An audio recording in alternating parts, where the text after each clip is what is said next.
سنت اور نفل سے فارغ ہو چکے ہیں، وہ نمازی کو خیال کرتے ہوئے آگے تشریف لا۔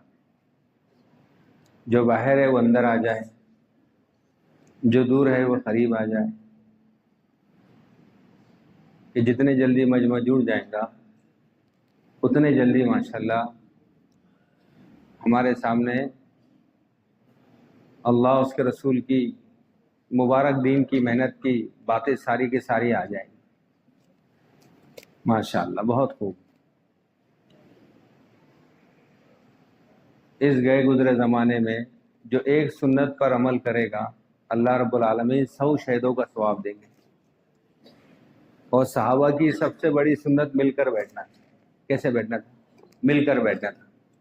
اس لیے اپنی سامنے کوئی جگہ خالی نہ رہے، اور جو بچے ہمارے چھوٹے ہیں وہ پیچھے چلے جائیں، ہمارے بڑوں کو آگے کرے، ہے نا؟ جس طرح نماز میں صف لگتی ہے اسی طرح بیٹھنے میں بھی ہمارا انداز ہو کہ ماشاءاللہ ہماری بڑی عمر کے ساتھی، ذمہ دار ساتھی، پرانے ساتھی، کام کرنے والے ساتھی، کام کو لے کے چلنے والے ساتھی یہ آگے آ جائے کہ میرے بزرگوں جڑنا جمنے کے لیے، جڑنا جمنے کے لیے، اور جمنا چلنے کے لیے، اور چلنا بچانے کے لیے، کہ بار بار کا جڑنا، آواز لگے، اس آواز پر ہم سب جمع ہو گئے، اس آواز پر ہم سب جڑ گئے۔ اب جڑنے میں ہماری اپنی ذات کو سامنے رکھنا ہے کہ میں کیوں جڑا ہوں، میرے جڑنے کا کیا مقصد ہے، میرے جڑنے سے میری زندگی میں کیا فائدہ ہوگا۔ یہ مقصد ہمارے سامنے ہوگا تو پھر اس وقت کا جڑنا ہمارے لیے بہت نفع کا سودا ہوگا کہ میرے بزرگوں اللہ کے نبی صلی اللہ علیہ وسلم کو نبوت کے بعد آپ نے سب کو جمع کیا، سب کو جوڑا، ساروں کو جمع کیا۔ اسی طرح اللہ نے بھی آج ہم کو موقع دیا ہے کہ چن کر چھانٹ کر ہمارے ذمہ داروں نے ہم پر بھروسہ کر کر ہم کو بلایا ہے۔ یہ کوئی عمومی مجمع نہیں ہے، یہ مطلب چھانٹے ہوا مجمع ہے، مطلب چنندہ مجمع ہے کہ آپ لوگوں نے قربانی دی ہے، آپ لوگوں نے قربانیوں کے ساتھ محنت کی ہے، اس لیے آواز لگی ہے، اس لیے کہ آپ سب کو جو ہے تو بلایا گیا ہے۔ کیونکہ میرے بزرگوں ہر 3 مہینے میں ایک مرتبہ نظام الدین میں جوڑا جاتا ہے، پھر صوبے میں جوڑا جاتا ہے، پھر اپنے اپنے ضلع میں تعلقوں میں جوڑا جاتا ہے۔ اس لیے ماشاءاللہ آ جاؤ۔ جو باہر بہت چہل پہل ہو رہی ہے، ہماری ان سے بھی درخواست ہے کہ دیکھو آواز تو بہت دور تک جائیں گے، پر آواز پر وہ ثواب نہیں ہے جو مجلس میں بیٹھنے کا ثواب ہے۔ آ جاؤ، اندر آ جاؤ ماشاءاللہ۔ بہت خوب۔ جب آئے ہیں اس کام کے لیے تو اس کام کے اندر جلدی جڑ جائیں گے انشاءاللہ، تو جلدی ہماری مجلس جو تو شروع ہو جائیں گی، ہماری نشستیں شروع ہو جائیں گی۔ کہ میرے بزرگوں ہم سب آج اس وقت یہاں جو جڑے ہیں، ہم اللہ کا شکر ادا کریں کہ اللہ نے ہمیں جوڑا ہے۔ کس نے جوڑا ہے؟ اللہ نے جوڑا ہے۔ اللہ کے نام پہ جڑے ہیں، اللہ کے کام کے لیے جڑے ہیں، اس نام کے لیے جڑے ہیں جس سے بڑا کوئی نام دنیا میں نہیں ہے، اس کام کے لیے جڑے ہیں جس سے بڑا کوئی کام بھی دنیا میں نہیں ہے۔ اگر بتاؤ میرے بزرگوں اس سے بڑا کوئی کام دنیا میں ہوتا تو اللہ اپنے نبیوں سے لیتا۔ ساری نبیوں کی محنت کا خلاصہ دعوت ہے۔ ساری نبیوں کی محنت کا خلاصہ بولو کیا ہے؟ جو بھی نبی آیا وہ نبی آ کر اللہ کی دعوت دیا، اللہ کے بندوں کو اللہ کی طرف بلایا۔ اس لیے ہمارے نبی صلی اللہ علیہ وسلم کی تو آپ دیکھو گے کہ جب اللہ نے آپ کو نبی بنایا، نبوت کے بعد جب آپ غار حرا سے نکل کر گھر پر آئے تو آنے کے بعد آپ نے نماز نہیں پڑھی، روزہ نہیں رکھا، حج نہیں کیا، زکوٰۃ نہیں دی، کوئی ارکان اسلام کا نہیں کیا۔ سب سے پہلے آ کر جو ہے تو اپنی بیوی کو اللہ کی دعوت دی۔ کس کی دعوت دی بولو؟ جب نبوت کے بعد سب سے پہلا جو عمل اللہ نے لیا اپنے نبی سے وہ کون سا لیا بولو؟ نبی والا، مطلب وہ دعوت والا کام اللہ نے لیا ہے۔ اور آج اسی دعوت کے نسبت پر اللہ نے مجھے آپ کو جوڑا ہے۔ میرے بزرگوں دنیا میں اس سے بڑی کوئی نسبت نہیں ہے، دنیا میں اس سے بڑی کوئی نسبت نہیں ہے، دنیا میں اس سے بڑا کوئی کام نہیں ہے۔ یہی سارے نبیوں کی محنت کا خلاصہ ہے، اور یہ پوری دنیا میرے بزرگوں، یہ پوری دنیا بے ایمانی کا سمندر ہے، اور یہ دعوت کی محنت اس زمانے کی نوح کی کشتی ہے۔ بولو تو صحیح، یہ دعوت کی محنت اس زمانے کی نوح کی کشتی ہے۔ جس زمانے میں نوح علیہ السلام نے کشتی بنائی تھی اور جو اس میں سوار ہوا تھا اللہ نے ان کی حفاظت کی تھی نہیں کی تھی؟ اور آج کے زمانے میں اللہ رب العالمین ہمارے بڑوں کو جزائے خیر عطا فرمائے کہ جنہوں نے محنتیں کر کر، راتوں کو اللہ سے مانگ کر، اپنے آپ کو تھکا کر، قربانیوں کے ساری حدوں کو پار کر کر اللہ کے سامنے ہمیں منوا لیا، اللہ سے ہمیں مانگ لیا، اور ہم سب مانگے ہوئے ہیں جب اللہ نے ہمیں یہاں پر پہنچا دیا۔ ہمارا یوں آ جانا یہ کمال نہیں ہے، کتنوں کے آنسو بہے ہوں گے، کتنوں کی محنت لگی ہوں گی، کتنوں کو رات کو رونا ہوا ہوگا، کتنوں نے ہمارے لیے جو تو محنتیں کی ہوں گی جب میں اور آپ یہاں پر آ کر پہنچے میرے بزرگ۔ تو آج یہ پوری دنیا کے اندر جو ہے نا میرے بزرگوں، پوری دنیا کے جو ہے نا یہ بیمانی کا سمندر ہے، اور یہ دعوت کی محنت نوح کی کشتی ہے، اور اللہ کا شکر ادا کرو کہ اس کشتی میں اللہ نے ہم کو سوار کر دیا۔ اب یہ سوار ہو جانا کمال کی بات نہیں ہے، بلکہ اس کے اوپر جم جانا، اس کے اوپر کیا کرنا، جم جانا۔ کہ جڑنا بہت آسان ہے، جمنا بہت مشکل ہے۔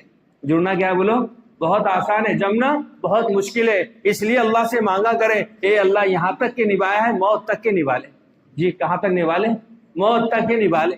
کہ میرے بزرگوں سب سے اچھا اگر کسی کو دنیا میں نبھانا آتا ہے تو اللہ کو آتا ہے۔ کس کو آتا ہے؟ ایک مالک اپنے نوکر کی غلطی برداشت نہ کرے، ایک ماں اپنے بچے کی غلطی برداشت نہ کرے، ایک باپ اپنے بچے کی غلطی برداشت نہ کرے، پر میں اور آپ اپنے آپ پہ دیکھیں ہم سرافہ کتنے کمیوں کے بعد ہے اللہ تعالیٰ نے ہم کو آج تک کے نبھایا ہے، اور آج کے بعد بھی کون نبھائے گا؟ اللہ ہی نبھائیں گے۔ کون نبھائے گا؟ اللہ ہی نبھائیں گے، اللہ ہی نبھاتے ہیں، اور اللہ جس کو نبھا لے اس کا تو بیڑا پار ہے میرے بزرگ۔ بولو تو صحیح۔ اس لیے ہمیں جمنا اس لیے ہے، ہمیں جڑنا اس لیے کہ اللہ ہمیں جما دے، اور اللہ تعالیٰ نے جمانے والوں کے لیے، اللہ تعالیٰ نے جمانے والوں کی ایک صفت بیان کی ہے، اور اپنے بڑوں سے اس بات کو سنا ہے کہ کام بہت اللہ نے بڑا دیا ہے، اور اللہ تعالیٰ میرے آپ کے کام کے محتاج نہیں ہے۔ اللہ جس سے چاہتے، جب چاہتے، جا چاہتے کام لے لیتے۔ اللہ کام لینے پر آتا ہے تو حدود سے کام لے لے، اللہ کام لینے پر آ جائے حدود سے کام لے لے، اللہ کام لینے پر آ جائے عوامل سے کام لے لے۔ میرے بزرگوں میرے آپ میں کوئی صلاحیت نہیں، میرے اندر آپ میں کوئی قابلیت نہیں، یہ تو اللہ کا احسان ہے کہ اللہ نے ہم کو کام میں لگایا۔ کہ بزرگوں صلاحیتوں کی بنیاد پر اللہ قبول نہیں کرتا، بلکہ اللہ تو اس کام میں ان کو قبول کرتا ہے جو کام کو بڑا سمجھتے ہیں اور اپنے آپ کو چھوٹا سمجھتے ہیں۔ یہ کام دنیا میں سب سے بڑا ہے، پر یہ کام اللہ ان سے لے گا، اور یہ کام اللہ نے ان سے لیا، اور یہ کام کو اللہ پاک اس کو لگائے گا جو اس کام میں اپنے آپ کو کچھ نہ سمجھے۔ کہ دانہ زمین میں جا کر جب اپنی بساط کو مٹا دیتا ہے، دانہ زمین میں جا کر جب اپنی بساط کو مٹا دیتا ہے، اس دانے کا وجود اللہ باقی رکھتا ہے۔ کون باقی رکھتا ہے؟ جو دانہ زمین میں مٹنا نہ جانے، وہ دانہ اگنا جانا، وہ دانہ اگنا نہ جانے میرے بزرگوں۔ اس لیے دنیا کا کام بڑے بن کر کرو، اور اللہ کا کام چھوٹے بن کر کرو۔ کہ میں کچھ نہیں، میرا کچھ نہیں، میں کچھ نہیں، میرا کچھ نہیں۔ جہاں دل میں یہ خیال ہے کہ مجھ سے بھی ہوتا ہے، میں بھی کرتا ہوں، میں بھی ہوں، تو بتاؤ میرے بزرگوں جو بکرا زیادہ میں کرتا ہے وہی صبح سب سے پہلے صبح ہوتا ہے۔ ارے ہوتا ہی نہیں ہوتا۔ اس لیے بزرگوں کام بڑا ہے، کرنا کیسے بولو؟ چھوٹے بن کر کرنا ہے۔ اے اللہ میں کچھ نہیں، میرا کچھ نہیں، جتنے میرے نظر میں میرے بزرگوں یہ سارے میرے بڑے ہیں، میں سب سے چھوٹا ہوں۔ تم اللہ کے لیے اپنے آپ کو چھوٹا بناؤ، اللہ موت سے پہلے بڑا بنائے گا۔ اور جس کو اللہ بڑا بنا دے پوری دنیا مل کر اس کو چھوٹا نہیں کر سکتی، اور جو خود اپنی نظر میں بڑا بن جائے پوری دنیا مل کر اس کو پھر بڑا بنا نہیں سکتی۔ کہ دنیا کی نظر میں بے حیثیت تھے، دنیا کی نظر میں ان کی کوئی قیمت نہیں تھی، کہ جب کسی گلی سے گزر جاتے اور کسی گھر میں اگر بچہ روتا تو کہتے کہ بلال کو دے دو وہ سنبھال لے گا۔ دنیا کی نظر میں نہ ان کی جو ہے تو کلر نہ تھا، نہ ان کا خاندان تھا، نہ مال تھا، نہ کچھ بھی ان کے پاس نہیں تھا، پر اللہ کے پاس ان کی قیمت تھی میرے بزرگوں۔ اپنے آپ کو اللہ کے لیے چھوٹا بنایا، اور اپنے آپ کو اتنا تھکایا، اپنے آپ کو چھوٹا بنایا، اللہ نے انعام یہ عطا فرمایا کہ جنت میں سب سے پہلے حضرت محمد مصطفیٰ صلی اللہ علیہ وسلم جائیں گے، اور جنت کی ان کی اٹھنے کی نکل کس کے ہاتھ میں ہوگی بولو؟ ارے دنیا والوں کے نظر میں تو کچھ نہ تھے، پر اللہ نے مقام کیا دیا کہ نبی کی قدم سے پہلے کس کا قدم پڑ گیا؟ حضرت بلال کا پڑ گیا۔ لوگ تو سمجھتے تھے غلام تھے، پر میرے بزرگوں کو اپنے آپ کو اتنا چھوٹا بنایا کہ اللہ تعالیٰ نے ان کو سب کے سامنے میدان محشر میں کیا بنا دیا؟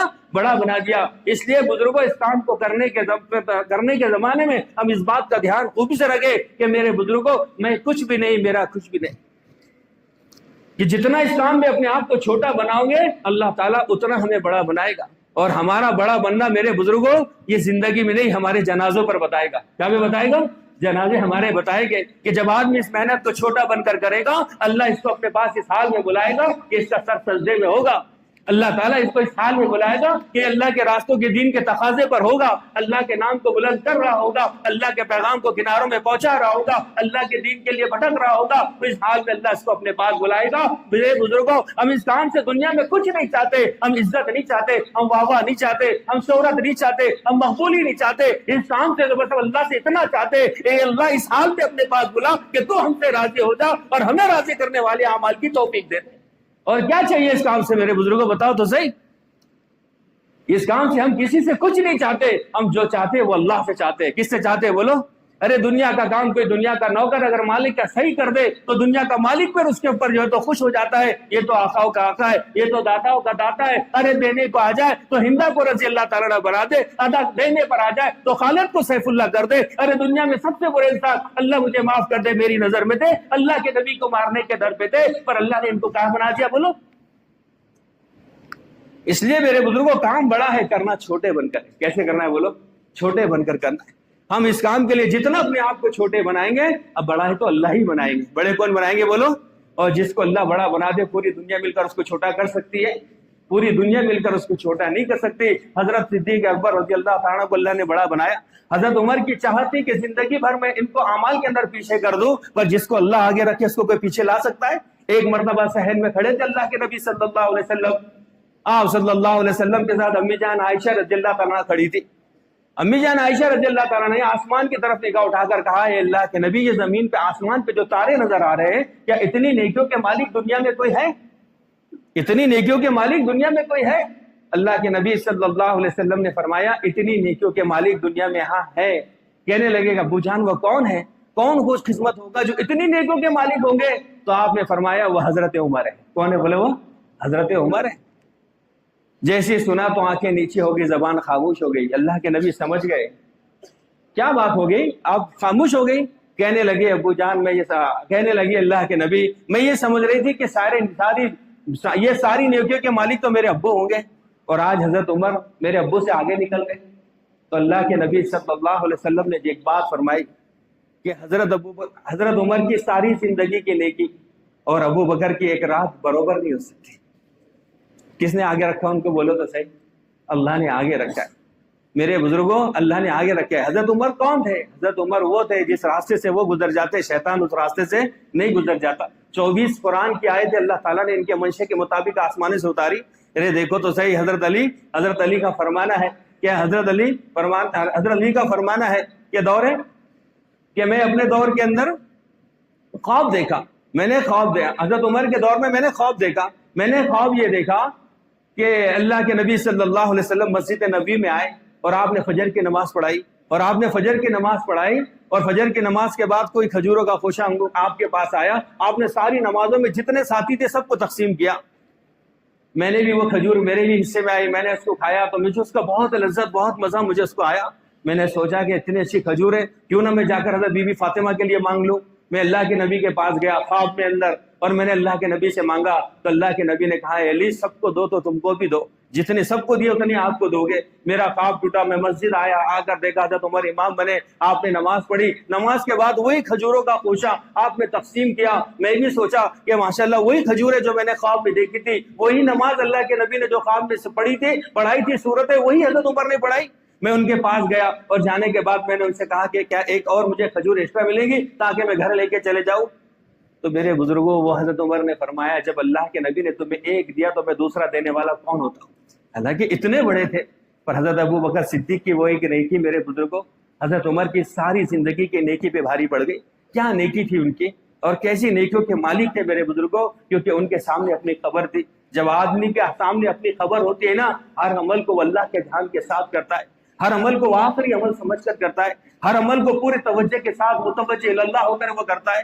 آج میرے بزرگوں دوسروں کی خبریں ہمارے سامنے، پر آج ہماری وہ خبر ہمارے سامنے نہیں ہے۔ جس محنت سے ہم اس خبر کو آسانی کے ساتھ پانا چاہتے ہیں، اس خبر کو جنت کا باغ بنانا چاہتے ہیں، اس خبر کے اندر راحت کی نیند سونا چاہتے ہیں، اس خبر کے اندر اپنے آپ کو جنت کی کھڑکی کھلوانا چاہتے ہیں، اس محنت کا خلاصہ تو یہی ہے نا میرے بزرگوں۔ ہم اس کام سے کسی سے کچھ نہیں چاہتے، ہم کام سے اس سے اتنا چاہتے کہ ہمارا اللہ ہم سے کیا ہو جائے، بولو ہمارا اللہ ہم سے راضی ہو جائے۔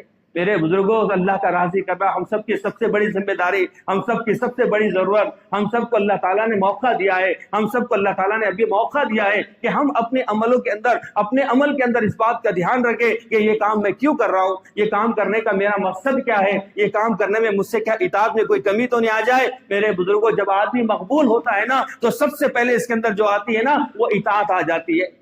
کہ آدمی مشہور تو ہوتا ہے، تو مشہور جو ہوتا ہے وہ زمین سے آسمان کی طرف جاتا ہے، وہ جب آدمی مقبول ہوتا ہے نا تو آسمانوں سے اس کے فیصلے زمین کے اوپر آتے ہیں۔ اور ہمیں اس کام سے مشہور نہیں ہونا ہے بلکہ اس کام سے ہمیں مقبول ہونا ہے۔ کیا ہونا ہے؟ اللہ کے پاس اپنے آپ کو قبول کروانا ہے۔ اور قبولیت کے لیے میرے بزرگوں قابلیت کی ضرورت نہیں ہے، قبولیت کے لیے ندامت کی ضرورت ہے کہ میرے بزرگوں کے ندامت جو ہم نے کیا ہے، بس دل میں اس بات کا احساس ہو، دل میں اس بات کی فکر ہو، دل میں اس بات کی طلب ہو، دل میں اس بات کی طلب ہو، اے اللہ جو کچھ کیا ہے وہ آپ نے کیا ہے، میں نے کچھ نہیں کیا، ہم سے کچھ نہیں ہوتا، جو کچھ ہوتا ہے وہ کس سے ہوتا ہے بولو؟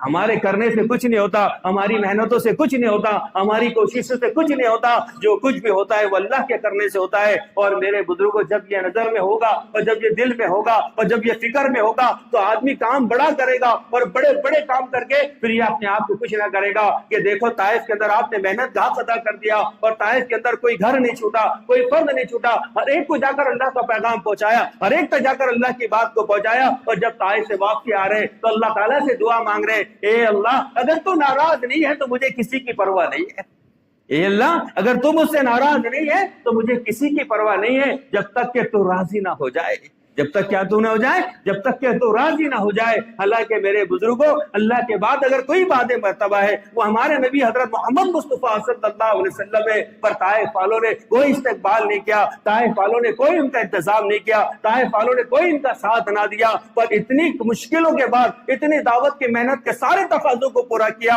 اور میرے بزرگوں، بجائے شکایت کرنے کے اور بجائے کسی کی شکایت کرنے کے اپنی شکایت کو اللہ کے سامنے کر رہے۔ جب آدمی اس کام سے محروم ہوتا ہے تو محروم ہونے کی علامت اس کے یہ ہوتی ہے کہ یہ اپنے بڑوں کی ذمہ داروں کی یہ شکایتیں کرتا ہے، اور اس کام میں شکایت کرنے والا کبھی نہیں چلے گا۔ کہ حال آئیں گے میرے بزرگوں، جب نبیوں پر حال آئے، صحابہ پر حال ہے، تو اللہ تعالیٰ ہم پر بھی حال ڈالے گا۔ ہر حال کے اندر اپنے ذمہ داروں کی بات کو ماننا، اپنے آپ کو اطاعت کے ساتھ چلانا، کیونکہ بزرگوں اللہ تعالیٰ قرآن مجید میں 42 جگہ فرماتے اطیعوا اللہ اطیعوا الرسول، کہ جو ہمارے نبی دے وہ لے لو، وہ اپنی طرف سے کچھ نہیں دیتے۔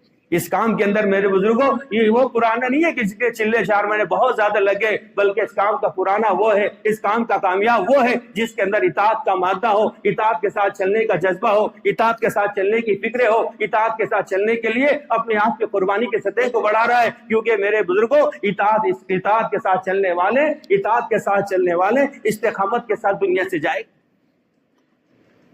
کہ اطاعت کے ساتھ چلنے والے استقامت کے ساتھ دنیا سے جائیں گے۔ جب اللہ کے نبی صلی اللہ علیہ وسلم نے جماعت بنائی، اسامہ بن زید کو ذمہ دار بنا دیا۔ اسامہ بن زید کی عمر 16 برس کی۔ اللہ کے نبی صلی اللہ علیہ وسلم کے بڑے بڑے صحابہ، حضرت ابوبکر صدیق، حضرت عثمان، حضرت عمر، یہ سارے بڑے بڑے صحابہ، اور امیر کس کو بنا دیا؟ 16 سال کے اسامہ بن زید کے، جو بھی تو ایران کے تھے، ان کے جسم پہ چیتک کے چٹکے تھے، مطلب وہ گورے تھے۔ اور یہ دیکھو 500 ایرانی نے اشکال کر دیا۔ کیا اشکال کر دیا کہ ان کے ہوتے ہوئے ان کو ذمہ دار کیوں بنا دیا گیا؟ جتنے ساتھیوں نے اشکال کیا تھا وہ سارے کے سارے مرتد ہو کے دنیا سے گئے میرے بزرگوں۔ اس لیے اس کام کے اندر اطاعت کو لازم پکڑ لو، جتنا بولے اتنا کرو، جیسے بولے ویسا کرو، اللہ کی مدد اپنی آنکھوں سے دیکھو گے۔ بغیر اللہ کی مدد کو دیکھے اللہ تم کو مجھ کو آپ کو دنیا سے نہیں بلائے گا۔ میرے بزرگوں، جس طرح نبیوں کے ساتھ اللہ کی مدد تھی، اس طرح اس کام کے ساتھ اطاعت کے ساتھ چلنے والوں کے ساتھ اللہ کی وہی مدد ہے کہ اللہ کے نبی صلی اللہ علیہ وسلم غزوے کے اندر ہے، اور دیکھا کہ بھائی کون ہے؟ کہنے لگا حذیفہ، کہا اٹھ کھڑا ہو جا اور جا کے دشمنوں کی خبر لے کر آ۔ حضرت حذیفہ کہتے حال میرا یہ تھا کہ میرے جسم پر کپڑا نہیں تھا اور میں زمین میں گڑھے کے اندر تھا، پر اللہ کے نبی نے حکم کیا میں کھڑا ہو گیا، اپنے آپ کو اطاعت پہ لایا۔ اللہ کے نبی نے کہا حذیفہ جاؤ اور جا کے دشمنوں کی خبر لے کر آؤ۔ یہ صحابہ ایسے اطاعت کر آنے والے تھے، انہوں نے اپنا کوئی عذر پیش انہوں نے نہیں کیا، بلکہ اپنے آپ کو تیار کیا، اور تیار کرنے کے بعد اللہ کے نبی سے کہا کہ کیا حکم ہے؟ کہا کہ جاؤ دشمنوں کی خبر لے کر آؤ، پر یاد رکھنا کچھ کر کے مت آنا۔